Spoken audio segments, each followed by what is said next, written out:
I'm excited to introduce our first panel of the day. So one of the things that we've done, I think every year so far, of the 3 years we've done this, is of course we want to talk about what we're doing at Bushel and how we're adding value to our customers and partners. We also want to take a view wider, what's happening in the broader ag tech landscape. So we've got a great panel who's going to talk about what innovations are happening in ag tech right now, led by Jen Marston of AgFunder. She's the global ag editor at AgFunder. So excited to welcome out the panel. Come on out.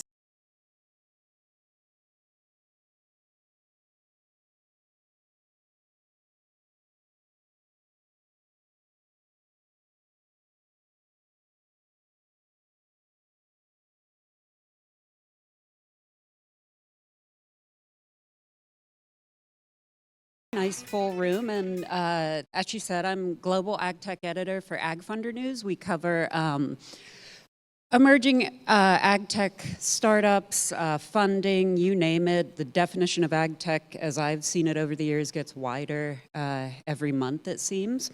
But yeah, we're going to do some stage setting this morning and talk about, there's a lot of ag tech out there. But what matters most for you all, for your growers? How do you cut through all the noise and really understand what are the tools and solutions that are actually going to be valuable to your business? So,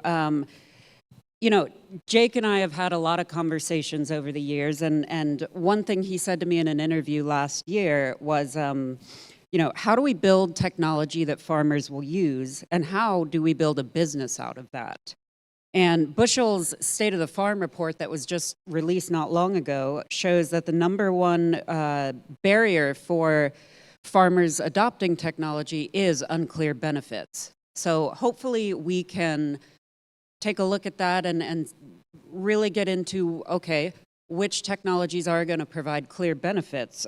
Particularly for Jake, I know when we talk a lot, you talk about the messy middle. And that's a phrase I've come to associate with Bushel quite a bit. So maybe introduce yourself. Well, you don't need to introduce yourself. This is your show.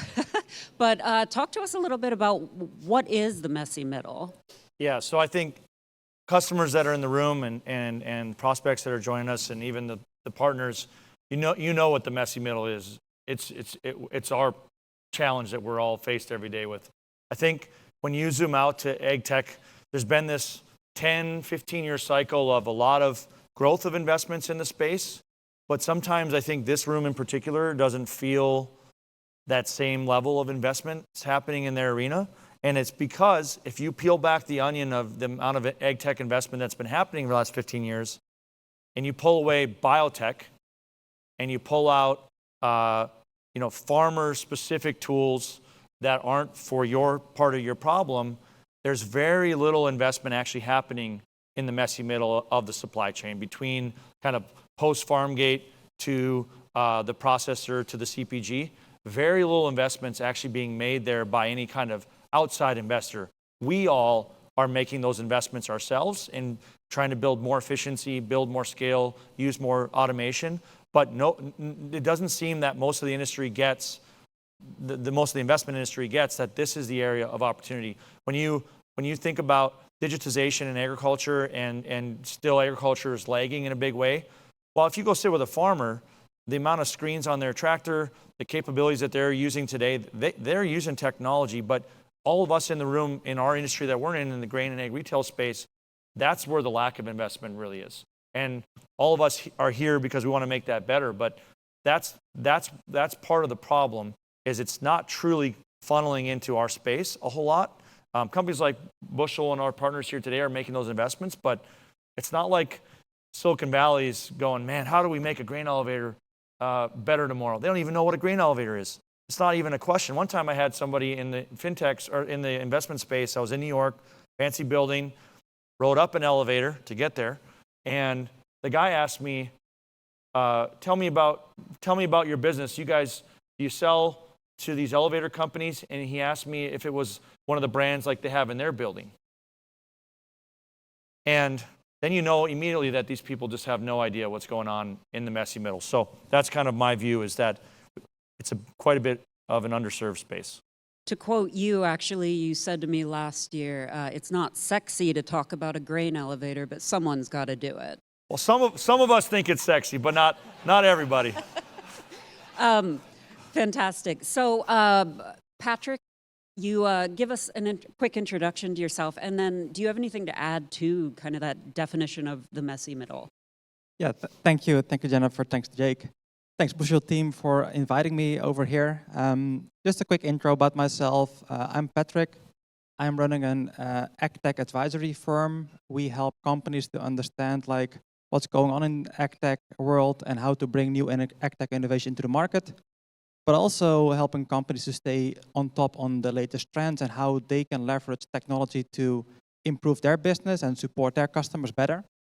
So working with all kinds of companies from startups, scale-ups, corporates, also investors, but try to also be really close to the ground and understand what is real and also what takes more time to really create value. So before this, before I started the company 2 years ago, I was working more in the equipment space. I worked at Claas, which you might know mainly from the combine harvesters. Worked there more on technology and digitalization, like how they can use more tools for dealers, but also customers. And before that, I worked on developing a farm software back in Europe. Some of you might think, what's the accent? So I'm originally from the Netherlands, Europe. I've been in the States for 4 years. So yeah, really very strong passion for agtech and really bringing this innovation more bigger and really increasing the adoption. When I think about the messy middle, I would go also a bit further. When I look to the supply chain, I see the kind of the farmer at the center, at the left, like all the folks providing the inputs, on the right, and also further down the supply chain, buying grains up to processing. And I think then if you zoom in around that really close side around the farmer, it sees like all the 6 stakeholders that support the farmer, right? Like you as providing like also the inputs, but also the agronomist, but even like also equipment dealership, precision ag service providers, financial service providers. And I think that also makes it messy because there are so many stakeholders around the grower, the producer. All of them need data. All of them need like also, I think, the same set of data, but how to all manage that. So I think that really makes it messy at the end. Great. Thanks, Patrick. And Suhas, you are joining us from the investment side of things. So what does that, what's the messy middle? Well, give us a quick intro of who you are and how you see the messy middle. Sure. Good morning, everyone. It's great to be here with all of you. And thanks to Jake and the Bushel team for hosting such a wonderful event. My name is Suhas Narayanswamy. I am a principal with a St. Louis-based venture capital firm called Lewis & Clark Agri-Food. Our focus is food, agriculture, and biomaterials.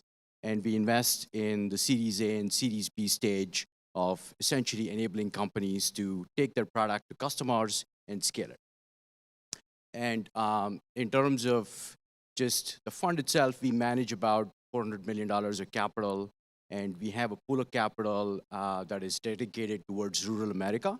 And the limited partners for that group is the Farm Credit System, several of whom are in the room today.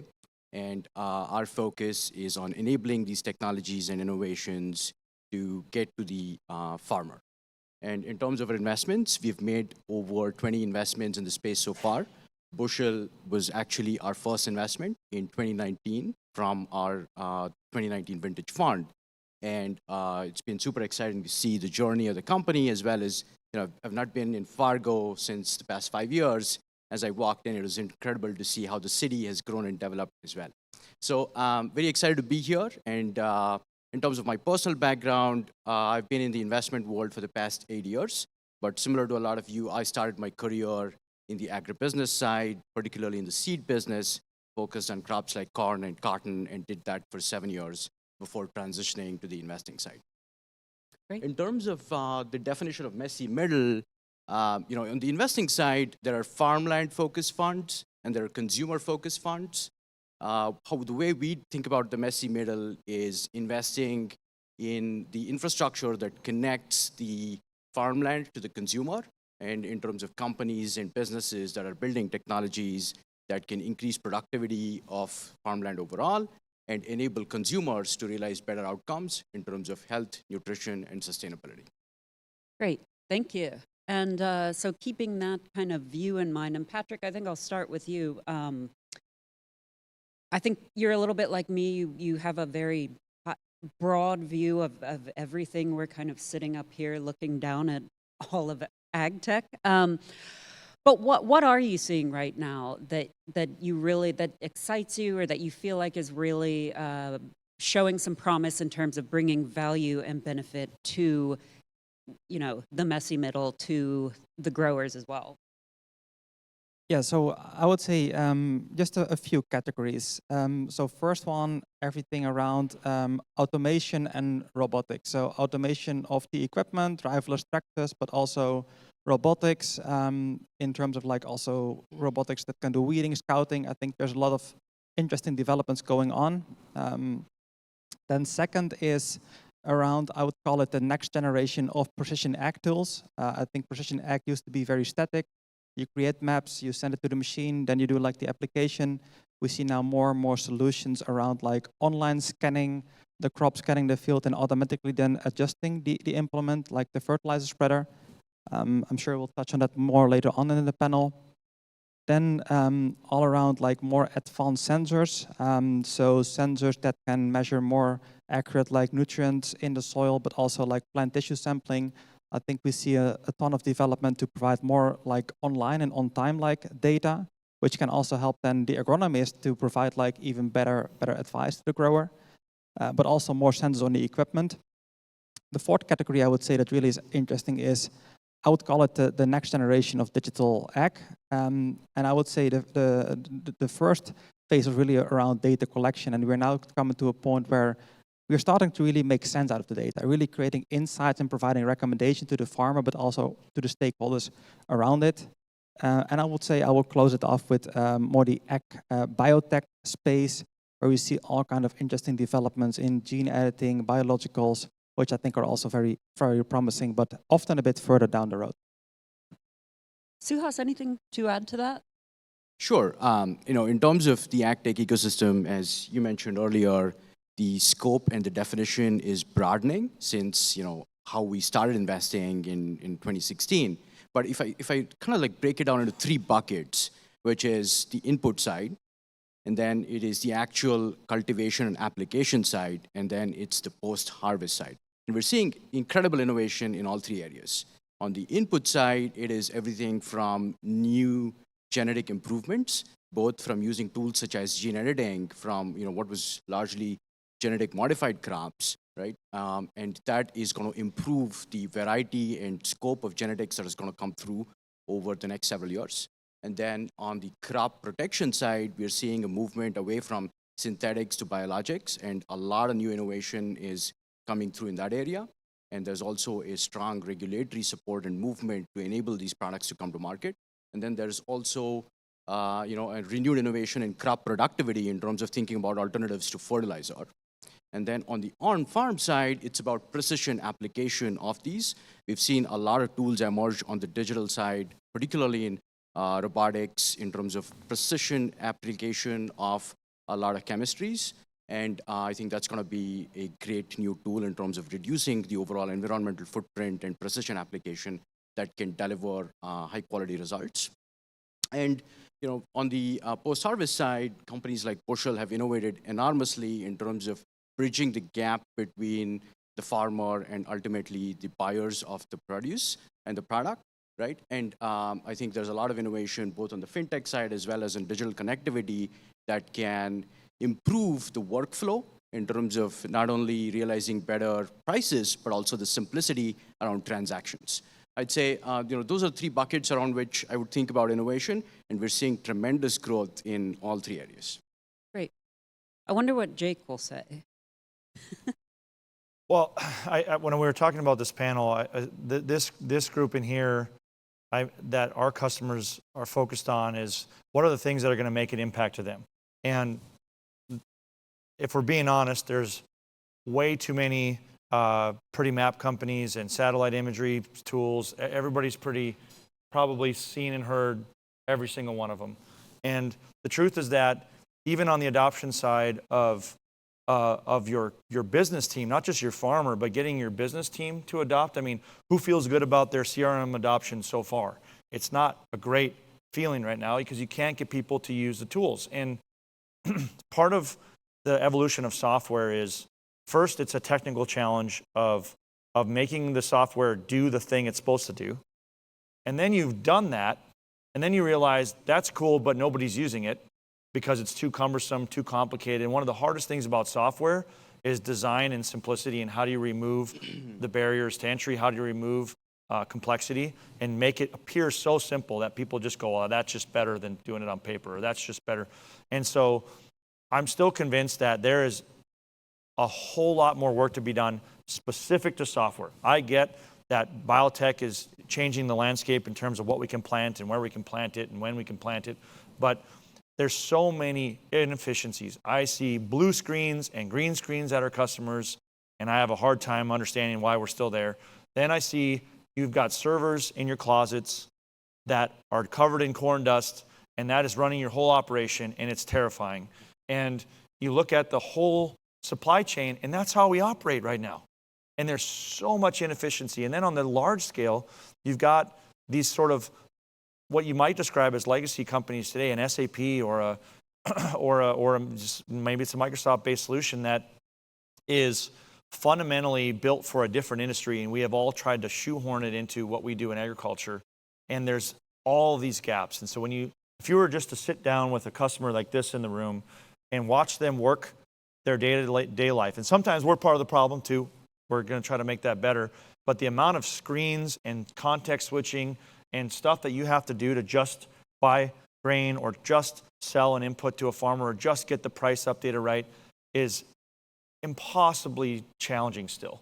And so we talk a lot about these fringe pieces, and AI is coming, and there's a lot going on, and there's a lot of excitement for a good reason on AI. But this whole crowd here heard blockchain was going to change the way they buy grain for 20 years. Yeah. Who's using blockchain to buy grain? Name a single person in this room. Nobody's doing it. Now, I hope you understand that blockchain is different than what's happening in AI, because it is a different solution, and it is a real solution, I think. So don't write that one off, but you can write blockchain off. I'll just tell you right now, don't worry about it anymore. There's a lot. So my view is that there's lots going on around it that are on the fringes of what could be done and what could change the game. But in this space, the fundamentals are still not solved, and software is still not simple enough to win everybody over. And so there's just a lot of work that can be done here. And you don't have to invent the wheel. This has been done in every other industry. Banking and healthcare, software solves problems eventually. Sometimes it takes longer than we want it to, but it can solve these problems. Great. So I'm a software investor believer, just so we're clear. I think software is still the right answer. Would never have guessed. No, but you've set up perfectly what I wanted to talk about next, because these days you can't have a conversation about tech without talking about those two big letters, AI. And, I've been here since Monday, and I think I have just been inundated with that. But let's cut through the noise a bit. I mean, AI is all we sort of hear about right now. Jake, I'm going to stick with you a minute and ask, in this context, for these folks here in the audience, what are the legitimate use cases for AI? What is the future there? And, how is it different from all the promise of blockchain some years ago? How should we be looking at AI right now? So you'll see some work our team's doing throughout the day today, but let's use a simple use case. So Colette's going to demo our CRM when we get the HDMI to work, I promise. And think about all the times that you are trying to get an understanding of a customer. So you maybe are checking across a couple different screens. You're scrolling through, if you have a CRM, you're scrolling through some notes, and you're trying to understand, is this person happy with us right now? Or did they actually sell us grain recently? And what's the reason why we're not buying soybeans from them this year? Those kind of basic questions. The current way to do that is to use your brain and go through and take a mental note of different data sets throughout your systems that you might have. But the future state that we're working on, and it's not easy to solve, and I'll tell you why in a second, but is to simply have a summary that appears at the top of the profile that says, This farmer is currently not happy because our basis has moved in the last week. They've sold us grain this year, but their typical volume is down, and it looks like they're rotating into soybeans. That would be helpful to know when you first start a conversation. And in order to get that today, you have to look at a few things and contextualize it in your brain.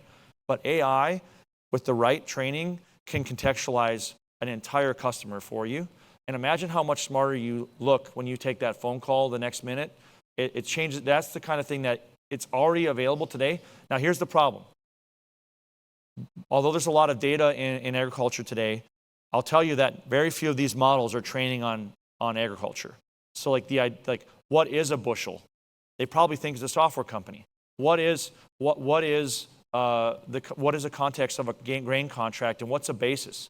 Now it does know those concepts, but to get it to answer questions in our context is going to be the challenge. But we're working on it, and when you see it happen, it's like magic. When it works, it's magic. And so that's a real life application where you take a lot of information that's kind of disconnected and you summarize something with these language models. But the problem doing it yourself is that you have to get your information, enough variety of information trained into a model. You have to get that data to there, like the real-time data you might have of that note from yesterday, that has to be in the model for it to pull from. Well, that takes a ton of compute. And what that requires is a cloud infrastructure that a company has to have in order to even do that data processing. And Bushel, thankfully, because we were built in 2017, we started with cloud.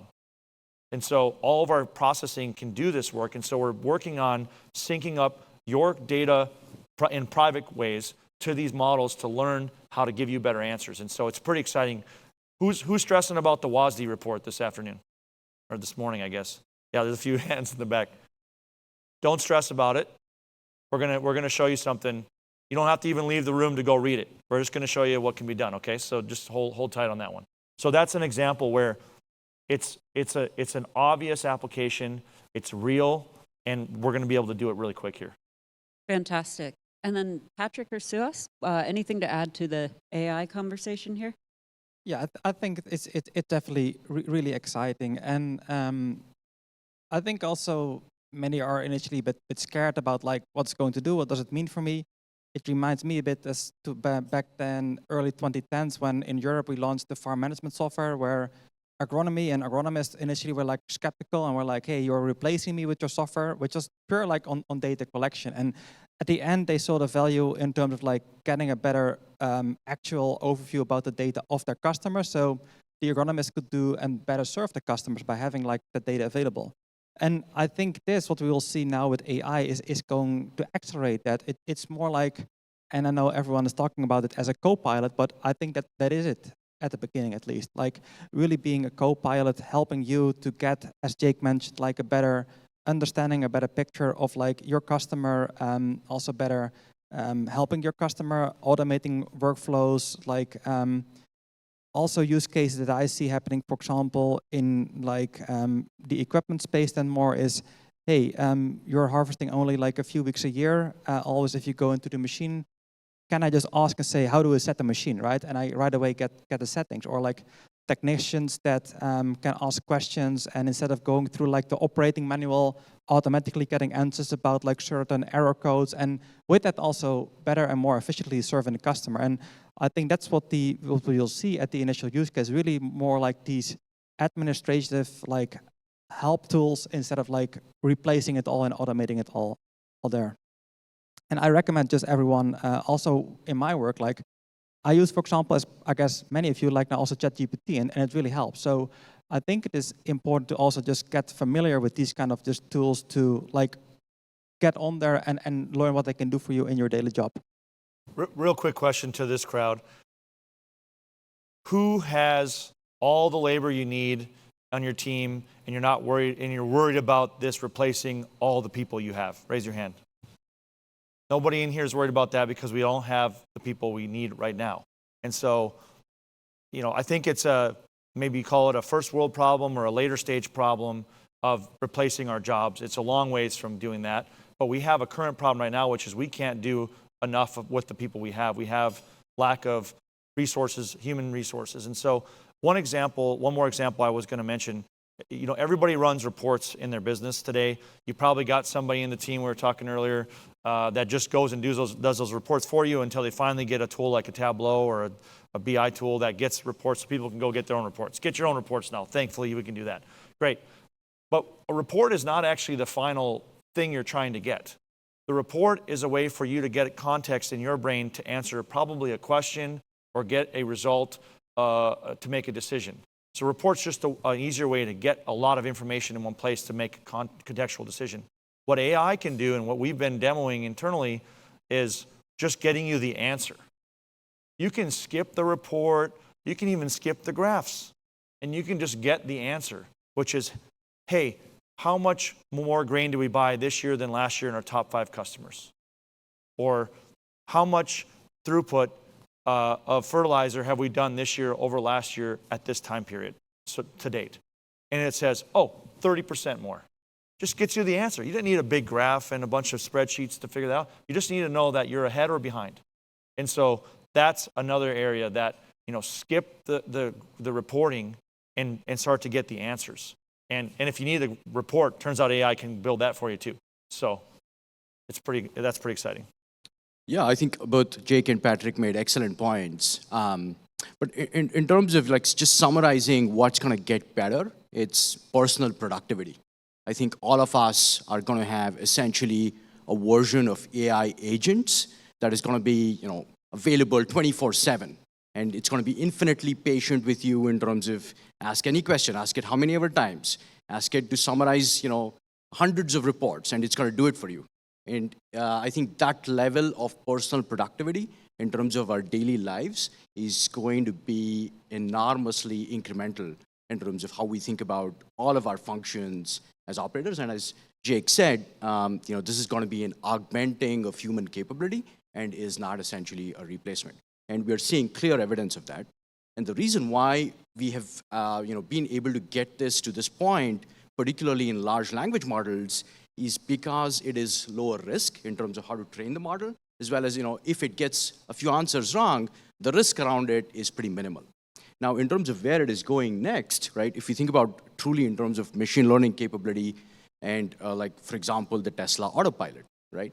And the amount of edge cases it needs to learn to, you know, get that function right is a lot. And, you know, it's still getting there, but all of those, you know, capabilities will also come through. And that's going to be a real game changer once, you know, the AI capabilities go from language to other functions. For example, today in agriculture, it is very difficult for a system to identify what is a ripe fruit and an unripe fruit.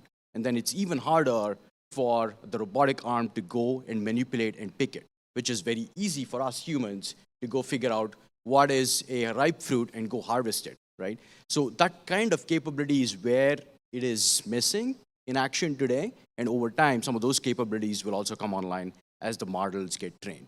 But it's going to be a huge game changer. And as it gets built into our workflows, we're all going to see the benefits of it. Great. And I wanted to take a minute, since we're only got a few minutes left, if there are any questions from the audience for the panelists regarding anything you've heard or any questions about what technologies really to be looking at. If you don't mind standing up and being loud about it, that'd be great.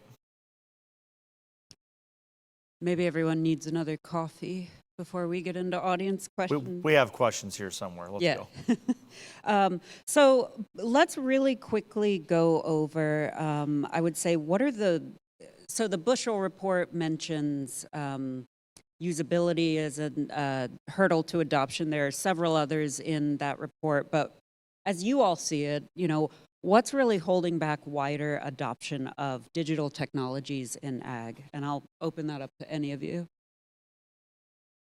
Go ahead. I can start it off. And I think the Bushel report was really interesting to also see like what growers are saying there. And I see a few like reasons for it. Definitely like the lack of value creation. Like many solutions were just like there just to collect data, and then you have the data. So what? How do you use it, and how do you really use it in your workflow?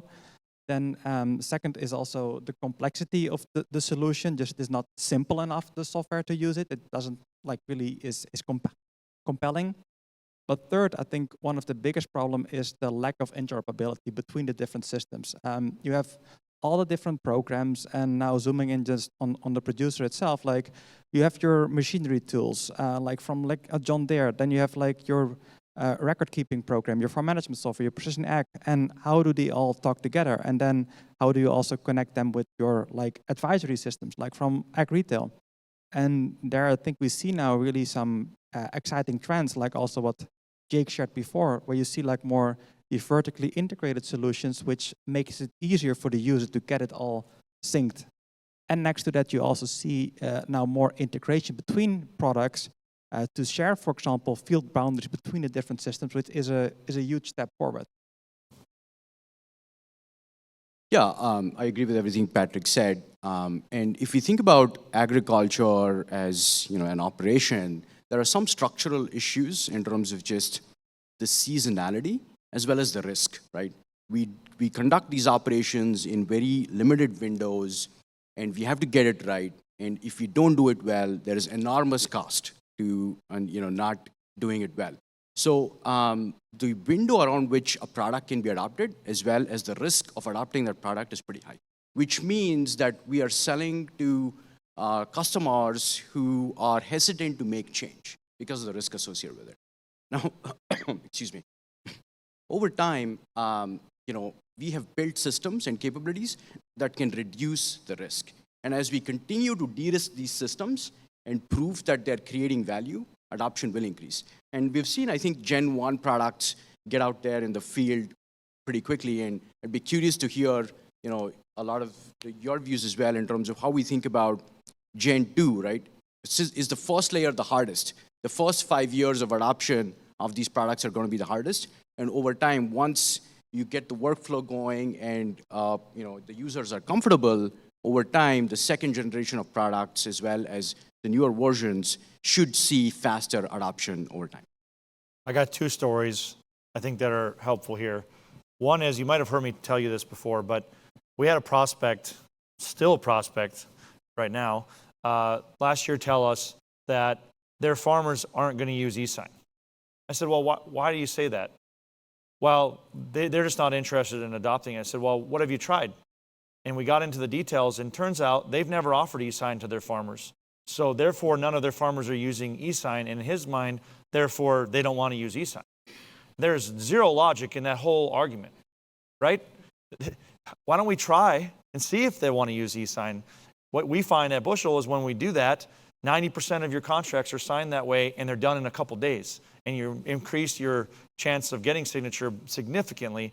But the idea that somebody would think that no farmers want to use it, but yet you've never given them the option, is literally part of the problem. The messy middle, and it's not you in the room because you all are adopting these tools and making progress here, but there's companies, the reason their farmers aren't using digital tools is because their teams are in the way. Their teams don't want to change. They don't want to remind the farmer that these tools are available to them. They'd rather have them call us so we have a relationship. Relationships matter, but making it inconvenient to have a relationship is not the approach to building a better relationship. And so what we find, like Bushel, a lot of you have incredible adoption. 40, 50, 60, 70, 80, 90% of your farmers are using a tool that you provided to them. So what you find is that if the tool is good, if it's easy, the adoption is not the problem. If you have low adoption of a Bushel tool that everybody else has high adoption with, what do you think the problem is? It is probably an internal challenge of getting people to change their own process and change how they do business. And it's not, I promise you, that it's not the farmer. They are ready for good tools that provide value. So part of the challenge is we have to look at ourselves and go, what are we doing wrong with our teams that is keeping us from making good progress in these areas? And as farmers say, if they don't see our ROI, well, at least in Bushel's case, your tools are free to the farmers, so the ROI is pretty obvious from 0. It's at least 1. And so they're making some progress. So I think that's part of it. We got to look internally and go, what are we doing wrong with our process that keeps us from making good progress with the farmer? Great. Yeah. And so we're just about out of time. 10 seconds each. I've got to ask the burning question. Who's in your buddy seat? Yeah, in my buddy seat, it's Jake, and largely it's it's our That's portfolio company CEOs, right? We are in service of our portfolio companies, and we succeed when our companies succeed. And it's wonderful to see the ecosystem and the technologies that companies like Bushel have built, and we wish them all the success, and we are rooting for them. Yeah, so I'm driving in a large tractor, I think a Steiger, with a huge body seat, because I would put on there like the entire network that I work with. So we're operating this as a network of 8 advisors at the moment, from US, Canada, Europe, and Australia, all like operating independent with a different background. And it's just fascinating to hear like everyone's stories in the high value crops, in the row crops, in Australia, and in Europe, then also see what kind of can be used like for your area. So I will put the network of advisors on my body seat.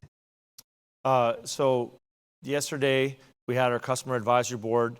If you'd ever be interested in getting the inside scoop on what Bushel's working on, that's how you get signed up. And tomorrow, we have what we call our industry advisory board. Turns out the major players do things a little different than the mid-market and down. And one time we tried to put you all together in the same room. It didn't go that well. So we keep those 2 conversations separate. But those are how we figure out what Bushel needs to do. So those customers who give us time and give us that feedback, and even prospects who've come here to say, hey, here's why I haven't picked Bushel yet or whatever, those are the people that we try to keep in our buddy seat, because we're literally here to build tools that work for your business. And if we're not doing that, we don't have a business. So thank you all for being here. And Jen, thank you. Thank you. I hope we've given you all something to think about for the rest of the day, and thanks a lot. Cheers.